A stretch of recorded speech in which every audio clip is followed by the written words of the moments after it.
ನಮಸ್ಕಾರ.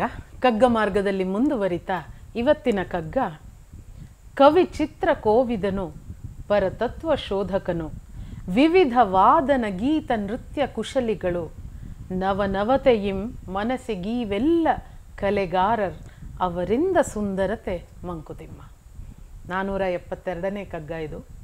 ಕವಿ ಕವಿತೆಗಳನ್ನು ಕವನಗಳನ್ನು ರಚಿಸುವವನು, ಹಾಡುಗಳನ್ನು ಕಟ್ಟುವವನು, ಚಿತ್ರ ಕೋವಿದ ಅಂದರೆ ಎಕ್ಸ್ಪರ್ಟ್, ತುಂಬ ಸುಂದರವಾಗಿ ಚಿತ್ರ ಬರೆಯೋನು, ಪರತತ್ವ ಶೋಧಕನು, ಫಿಲಸಾಫಿಕಲ್ ಆಗಿ ಮಾತಾಡೋನು, ಅದನ್ನು ಅರ್ಥೈಸ್ಕೊಳ್ಳೋನು, ಬದುಕನ್ನು ಬೇರೆದೇ ರೀತಿಯಲ್ಲಿ ಕಟ್ಟಿಕೊಡೋನು, ವಿವಿಧ ವಾದನ ಬೇರೆ ಬೇರೆ ಥರದ ಇನ್ಸ್ಟ್ರೂಮೆಂಟ್ಸ್ನ ನುಡಿಸೋರು, ಗೀತ ನೃತ್ಯ ಕುಶಲಿಗಳು ನವನವತೆಯಿಂ ತಮ್ಮ ಹೊಸ ಹೊಸ ಕ್ರಿಯೇಟಿವಿಟಿಯಿಂದ, ಹೊಸ ಹೊಸ ಹುಟ್ಟಿನಿಂದ, ಹೊಸ ಹೊಸ ಸೃಷ್ಟಿಗಳಿಂದ ಮನಸ್ಸಿಗೆ ಈವ ಎಲ್ಲ ಕಲೆಗಾರರು ಅವರಿಂದ ಸುಂದರತೆ. ಈ ಜಗತ್ತು ಎಷ್ಟು ಸುಂದರವಾಗಿದೆಯೋ ಅದನ್ನು ಇನ್ನಷ್ಟು ಸುಂದರವಾಗಿಸಿಕೊಡೋರು ಈ ಕಲೆಗಾರರು, ಅವರಿಂದ ಸುಂದರತೆ ಅಂತ ಹೇಳ್ತಾರೆ. ಈ ಕಗ್ಗದಲ್ಲಿ ನನಗೆ 2 ರೀತಿಯ ಅರ್ಥ ಗೋಚರಿಸುತ್ತೆ. ಮೊದಲನೇದು, ಹೂ ಎವರ್ ಕ್ರಿಯೇಟ್ಸ್. 1943ರಲ್ಲಿ ಅವರು ಇಷ್ಟು ಜನರು ಈ ಲಿಸ್ಟನ್ನು ಕೊಟ್ಟಿದ್ದಾರೆ. ಕವಿ, ಚಿತ್ರ ಕೋವಿದ, ಪರತತ್ವ ಶೋಧಕ, ವಾದನಗಳನ್ನು ನುಡಿಸೋರು, ಗೀತ ನೃತ್ಯ, ಈ ಥರದ್ದೊಂದು ಕೊಟ್ಟಿದ್ದಾರೆ. ಆದರೆ ಇವತ್ತಿನ ಕಾಲಕ್ಕೆ ಪ್ರತಿಯೊಬ್ಬರು ಯಾರು ಹೊಸದನ್ನು ಸೃಷ್ಟಿಸ್ತಾರೆ, ಯಾರು ಸುಂದರವಾದ್ದನ್ನು ಮಾಡ್ತಾರೆ, ಯಾರು ಇರುವುದರ ಸುಂದರತೆಯನ್ನು ಎನ್ಹ್ಯಾನ್ಸ್ ಮಾಡ್ತಾರೆ, ಅವರೆಲ್ಲರೂ ಕಲೆಗಾರರೇ. ನಾವೆಲ್ಲರೂ ಒಂದಲ್ಲ ಒಂದು ರೀತಿಯಲ್ಲಿ ಕಲೆಗಾರರೇ ಆಗ್ತೀವಿ ಆ ದಿಸೆಯಲ್ಲಿ. ನಮ್ಮ ಮನೆಗಳನ್ನು ಹೇಗೋ ಒಂದು ಚಂದವಾಗಿ ಡೆಕೋರೇಟ್ ಮಾಡ್ಕೊಳ್ಳೋರು ಇರಬಹುದು. ನಮ್ಮ ಧಾರಾವಾಹಿಗಳಲ್ಲಿ ಅಥವಾ ಇದರಲ್ಲೇ ಎಲ್ಲ ಕಡೆಯಲ್ಲೂ ಕ್ಯಾಮ್ರಾ ಹಿಂದೆ ನಿಂತು ಕೆಲಸ ಮಾಡುವ ಕ್ಯಾಮ್ರಾಮನ್ ಆಗಿರಬಹುದು. ನಾವು ಹೇಗಿರ್ತೀವಿ, ನಮ್ಮ ಮುಂದಿನ ಮನೆ ಹಿಂದಿನ ಬ್ಯಾಕ್ಗ್ರೌಂಡು ಹೇಗಿದೆ ಅದನ್ನು ಎನ್ಹ್ಯಾನ್ಸ್ ಮಾಡ್ತಾರೆ ಅವರು. ಅಲ್ಲಿಗೆ ಅವರು ಕಲೆಗಾರರು.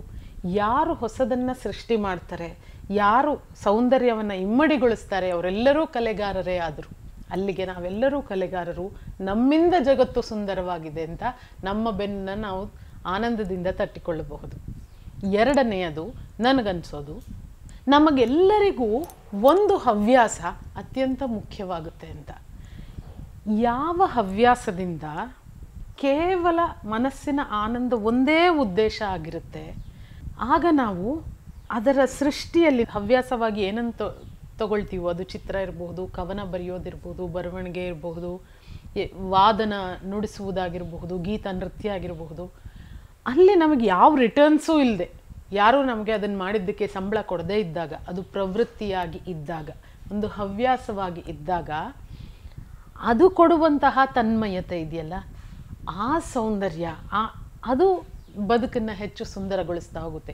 ಇದು ಹವ್ಯಾಸವಾಗಿ ಮಾಡುವವರ ದೃಷ್ಟಿಕೋನ. ಆದರೆ ಯಾವುದೋ ಒಂದು ಸುಂದರವಾದ ಚಿತ್ರ, ಒಂದು ಇಂಪಾದ ಹಾಡು, ಯಾವುದೇ ಒಂದು ಇಂತಹ ಕಲೆ, ಒಂದು ಒಳ್ಳೆಯ ಶಿಲ್ಪ, ಅದನ್ನು ನೋಡಿದಾಗ ಅದನ್ನು ಅಪ್ರಿಷಿಯೇಟ್ ಮಾಡುವಂತಹ ಆ ಮನಸ್ಥಿತಿ ನಮಗೆ ಬೆಳೆಯುತ್ತಲ್ಲ, ಜಗತ್ತಿನ ಸೌಂದರ್ಯವನ್ನು ಇಮ್ಮಡಿಗೊಳಿಸ್ಕೊಳುತ್ತೆ. ಯಾವುದರಿಂದ ನಮ್ಮ ಲೈವ್ಲಿಹುಡ್ ನಡೆಯದೆ ಕೇವಲ ನಾವು ಮನಸ್ಸಂತೋಷಕ್ಕಾಗಿ ನಾವು ಮಾಡ್ತೀವಲ್ಲ, ಅದು ಸೌಂದರ್ಯವನ್ನು ಹೆಚ್ಚಿಸುತ್ತೆ. ನಮ್ಮ ಒಳಗಿನ ಮತ್ತು ನಾವು ನೋಡುವ ಜಗತ್ತಿನ 2ರ ಸೌಂದರ್ಯವನ್ನು ಅದು ಎನ್ಹ್ಯಾನ್ಸ್ ಮಾಡ್ತಾ ಹೋಗುತ್ತೆ. ಅಂಥವರಿಂದ ಸುಂದರತೆ. ಹಾಗಾಗಿ ನಮಗೆಲ್ಲರಿಗೂ, ಮನುಷ್ಯನಿಗೆ ಒಂದಲ್ಲ ಒಂದು ಹವ್ಯಾಸ ಇರಲೇಬೇಕು ಅಂತ ನಾನು ಇನ್ಸಿಸ್ಟ್ ಮಾಡುವಂತಹ ಒಂದು ವಿಷಯ. ಅದು ನಮ್ಮನ್ನೂ ಸುಂದರರನ್ನಾಗಿ ಮಾಡುತ್ತೆ, ಜಗತ್ತನ್ನು ಸುಂದರವಾಗಿ ಕಾಣೋ ಹಾಗೆ ಮಾಡುತ್ತೆ. ಆ ಸೌಂದರ್ಯ ನಮಗೆಲ್ಲರಿಗೂ ದಕ್ಕಲಿ ಅಂತ ಹಾರೈಸ್ತಾ ಮತ್ತೊಂದು ಕಗ್ಗದಲ್ಲಿ ಭೇಟಿಯಾಗ್ತೀನಿ. ನಮಸ್ಕಾರ. ಅನುಕ್ಷಣದ ಸುದ್ದಿಗಳಿಗಾಗಿ ವಿಸ್ತಾರ ನ್ಯೂಸ್ ಯೂಟ್ಯೂಬ್ ಚಾನೆಲ್ ಸಬ್ಸ್ಕ್ರೈಬ್ ಮಾಡಿ. ಹೊಸ ಸುದ್ದಿಗಳ ನೋಟಿಫಿಕೇಶನ್ಗಾಗಿ ಬೆಲ್ ಐಕಾನ್ ಕ್ಲಿಕ್ ಮಾಡಿ. ಲೇಟೆಸ್ಟ್ ಅಪ್ಡೇಟ್ಸ್ಗಾಗಿ www.vistaranews.com ವೆಬ್ಸೈಟ್ಗೆ ವಿಸಿಟ್ ಮಾಡಿ. ಅಂಗೈಯಲ್ಲೇ ಜಗತ್ತಿನ ಸುದ್ದಿ ತಿಳಿಯಲು ವಿಸ್ತಾರ ನ್ಯೂಸ್ ಕನ್ನಡ ಆಪ್ ಡೌನ್ಲೋಡ್ ಮಾಡಿ.